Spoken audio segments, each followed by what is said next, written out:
हरिओम. अवधूत चिंतन श्री गुरुदेव दत्त श्री स्वामी समर्थ. रिलिजियस काकू या आपल्या चॅनलवर तुमचे मनापासून स्वागत करते आणि व्हिडिओला सुरुवात करते. तुम्ही या चॅनलवर नवीन असाल तर लाईक, शेअर आणि सबस्क्राईब करायला विसरू नका. तुमचे एक लाईक आणि सबस्क्राईब आम्हाला पुढे जाण्याचे बळ देते. चला तर व्हिडिओला सुरुवात करूया. ह्या महिन्याच्यामध्ये अधिक महिना आहे. तर 17 मे 2026 ते म्हणजे 15 जून 2026 हे एक महिना अधिक महिना आहे. आपण याला धोंड्याचा महिना सुद्धा म्हणत असतो. तर ह्या धोंड्याच्या महिन्यामध्ये आपण जितकी सेवा करू, जितके नामस्मरण करू, तितके आपल्याला 33 पटीने अधिक फळ मिळत असते. तर 33 पट म्हणजे आपल्याला 33 कोटी देवांचे हे आपल्याला फळ लाभत असते. त्यामुळे आपण या महिन्यामध्ये आवर्जून सेवा करायची आहे आणि उपाय करायचे आहेत. तर ते कुठले उपाय करायचे ते आपण व्हिडिओमध्ये बघू. तर व्हिडिओ शेवटपर्यंत नक्की बघा. तर बघा आपल्याला म्हणजे म्हणजे नामस्मरण करायचे आहे. भगवान हरी विष्णू आपल्यावर खूप प्रसन्न होतात नामस्मरण. ह्या म्हणजे महिन्याला खूप पवित्र महिना आहे. तुम्ही जितकी सेवा करताल 5 मिनिटाची, 10 मिनिटाची, रोजची जेवढी सेवा तुमच्याच्याने करता येईल तेवढी जरी केली तरी आपल्याला त्यातून सुद्धा खूप लाभ होत असतो. त्यामुळे आवर्जून सेवा करायची आहे. हे आपल्यासाठी हा एक महिना म्हणजे आपलं सुवर्ण संधी आहे. जितक्या सेवा आपण करू त्याचं आपल्याला अधिक पटीने फळ मिळत असतं. तर हे आपलं म्हणजे हे महिना म्हणजे पुण्य करण्याचं महिना आहे. त्यामुळे जितकं पुण्य आपल्याला करता येईल तितकं पुण्य करायचं आहे. तर पहिलं म्हणजे आपल्याला ह्या महिन्यामध्ये अन्नदान करायचं आहे. तुम्हाला जितकं शक्य होईल तितकं तुम्ही अन्नदान करायचं या महिन्यामध्ये. तुम्हाला यथाशक्ती तुम्ही दान करू शकता. तुम्ही नाही म्हणजे 10-5 लोकांना, तर 2 लोकांना, 4 लोकांना असं तुम्हाला यथाशक्ती रोज जेवढं तुम्हाला अन्नदान करता येईल तेवढं अन्नदान करायचं आहे. आणि विशेष म्हणजे स्तोत्र पठण करायचे. सामूहिक पठण जर ठेवलं तुम्ही, तर ते तर खूपच चांगलं आहे. सामूहिक पठणाला खूप फळ मिळत असते. कारण जितक्या पटीने तुम्ही सामूहिक पठणला बसताल, तितक्या पटीने तुम्हाला फळ मिळत असतं. आणि ह्या महिन्यातलं 33 पटीने तर फळ मिळणारच आहे. तर सामूहिक पठणाला तुम्ही जास्त महत्त्व द्यायचं आहे. तुम्ही असं म्हणजे एक ग्रुप तयार करून दर आठवड्याला किंवा दर 15 दिवसाला जसं तुम्हाला जमेल, एकादशी, द्वादशी हे चांगले तिथी पाहून तुम्ही हे सामूहिक पठण करू शकता. तुम्हाला विष्णू सहस्त्रनाम पठण करायचं आहे.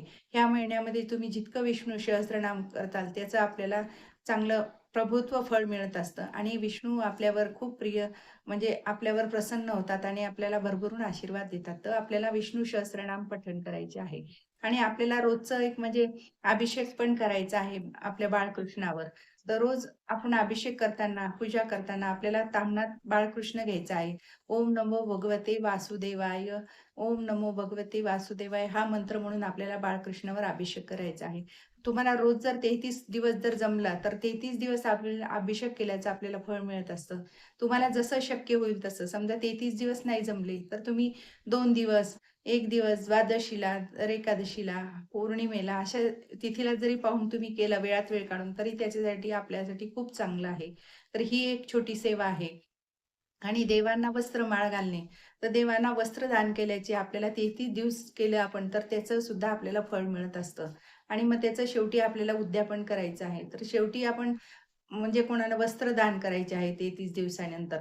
तर त्यांना आपण जेवू घालायचं आहे आणि ते वस्त्रदान करायचे आहे. हे सुद्धा आपल्याला याचं चांगलं लाभ होत असतो. तर हे वस्त्रदान ह्या महिन्यामध्ये फार महत्त्वाचं आहे. अन्नदान, वस्त्रदान तुम्ही जे काही दान करताल ह्या महिन्यामध्ये त्याला अधिक पटीने फळ मिळत असतं. आणि दुसरं म्हणजे आपल्याला लेक-जावई यांना सुद्धा आपल्याला म्हणजे दान द्यायचं आहे. तर आपल्याला त्यांना म्हणजे वाण असं द्यायचं आहे, की एक ताट घ्यायचं आहे. त्याच्यामध्ये 33 अनारसे, दिवा, तांब्याचा दिवा द्यायचा आहे. त्याच्यात म्हणजे असं दीप लावून द्यायचं आहे आणि त्याच्यामध्ये वस्त्र सगळं म्हणजे आहेर वगैरे ठेवून द्यायचं आहे. आणि लेक-जावई ही आपल्याला लक्ष्मी-नारायणाची जोडी असते. त्यांना आपण दिल्याने आपल्याला त्यांचं म्हणजे आपल्यावर आशीर्वाद प्राप्त होत असतात. विष्णू, लक्ष्मी म्हणजे लक्ष्मी-नारायण रूपांचे. त्यामुळे आपण त्यांना लेक जावयाला सगळा मान-सन्मान करून त्यांना आहेर द्यायचा आहे. त्यांना मुलीला आपल्या साडी म्हणजे जोडवे, बांगड्या, ओटी सगळं हे देऊन लक्ष्मीचा आपण जसं मान-सन्मान करतो त्या ह्याच्याने आपल्या लेकीचा पण करायचा आहे. याने सुद्धा आपल्याला भरभरून आशीर्वाद प्राप्त होत असतात. तिसरं म्हणजे आपल्याला एक तर म्हणजे गोमातेला सुद्धा आपल्याला वाण द्यायचं आहे. तर गोमातेला सुद्धा तुम्ही धोंडे वाण असं देऊ शकता. तळलेले धोंडे असतात ते 33 द्यायचे आहे. गोमातेची पूजा करायची आहे. तिला ते खाऊ घालायचे आहे. तिच्या पायावर पाणी टाकायचं आहे आणि गोमातेला हळद-कुंकू, अक्षदा अर्पण करायचे आहेत.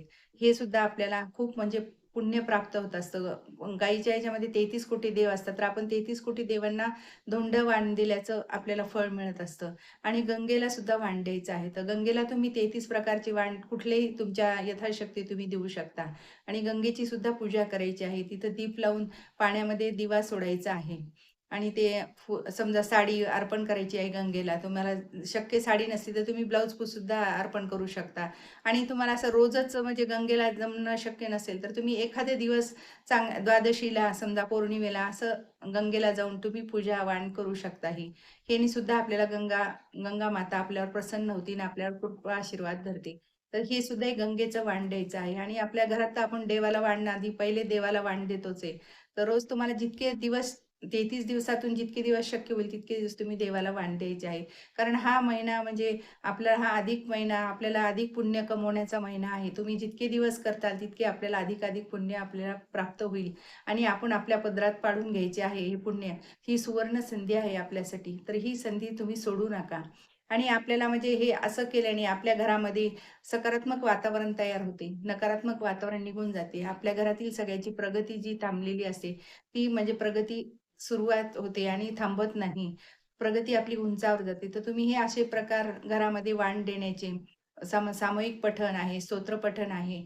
तुम्ही सामूहिक जरी पठण शक्य नसले, तर तुम्ही 2 जण नाहीतर तुम्ही घरच्या घरी एकटे जरी स्तोत्र पठण केले तरी त्याचेही आपल्या घरामध्ये सकारात्मक वातावरण तयार होते. जी वाईट जी आहे नकारात्मक ऊर्जा ती निघून जाते. स्तोत्र पठणाने घर प्रसन्न होते आणि आपल्या घरात पण बरकता येते. लक्ष्मी माता आपल्यावर प्रसन्न होते. तर हे असे वाण आपल्याला द्यायचं आहे. आणि 10वं म्हणजे आपल्याला ह्या महिन्यामध्ये 30 30 आणि 3 लोकांना जेवू घालायचे आहे. यथाशक्ती तुम्ही आता तुम्हाला नाही जेवू घालणं झालं, तुम्ही त्यांना एकतर नाश्ता पाणी सुद्धा करू शकता अशा 33 जणांना. आणि असा छोटा उपाय तुम्ही नाही जरी झालं तुम्हाला तर तुम्ही 33 जणांना दूध देऊ शकता. हे असे छोटे-छोटे उपाय आपल्याला करायचे आहेत. आणि हे केल्याने आपल्या घरामधील आपले म्हणजे सगळ्यांचे चंद्रबळ सुद्धा म्हणजे हे होतं. दूध दिल्याने आपण पांढऱ्या वस्तू दान करतो, तर आपल्याला चंद्र आपला प्रबळ होत असतो. त्याच्यामुळे तुम्हाला साखर, तांदूळ हे पांढऱ्या वस्तू सुद्धा दान करायचे आहे. बघा गोरगरिबांना जिथं तुम्ही दवाखान्याच्या ह्याच्यात पाहताल, तिथे ज्यांना अन्न मिळत नाही, अशा लोकांना जरी तुम्ही दान जर दिलं, तर तिथं सुद्धा तुम्ही दान दिल्याचं ते अन्नदान तर आपल्याला त्याचं पण खूप फळ मिळत असतं.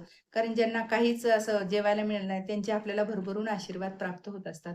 तर तुम्ही बघा म्हणजे बाहेरच्यांना तर आपण देतोच समजा असं अन्नदान करतोच, पण गरिबांना करणं हे फार मोठं महत्त्वाचं आहे. यांचेच आपल्याला खूप कृपा आशीर्वाद प्राप्त करून घेण्यास आपलं खूप चांगलं होत असतं.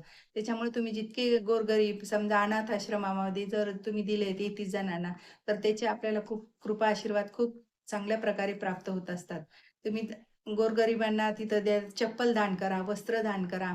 ते म्हणजे तळलेल्या वस्तू दान करू शकतो आपण. हे अनारसे दान, हे असे 33 वस्तू द्यायच्या आहेत. तर तुम्हाला जे शक्य होतील त्या वस्तू तुम्ही देऊ शकता.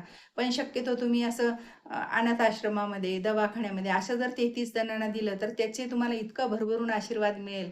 कारण आपल्यासारख्या लोकांना तर आपण जेवू घालूतच, पण गरीब लोकांना कोण देणार तिथल्या ह्या लोकांना? तर मग आपण ह्याचा अनाथ आश्रमामध्येही अधिक महिन्यामध्ये वाण देऊ शकता आणि त्याचे तुम्हाला भरभरून आशीर्वाद मिळतील. तर हे उपाय नक्की करून बघा. श्री स्वामी समर्थ. जय जय स्वामी समर्थ. माझा जर व्हिडिओ तुम्हाला आवडल्यास लाईक, शेअर आणि सबस्क्राईब करायला विसरू नका.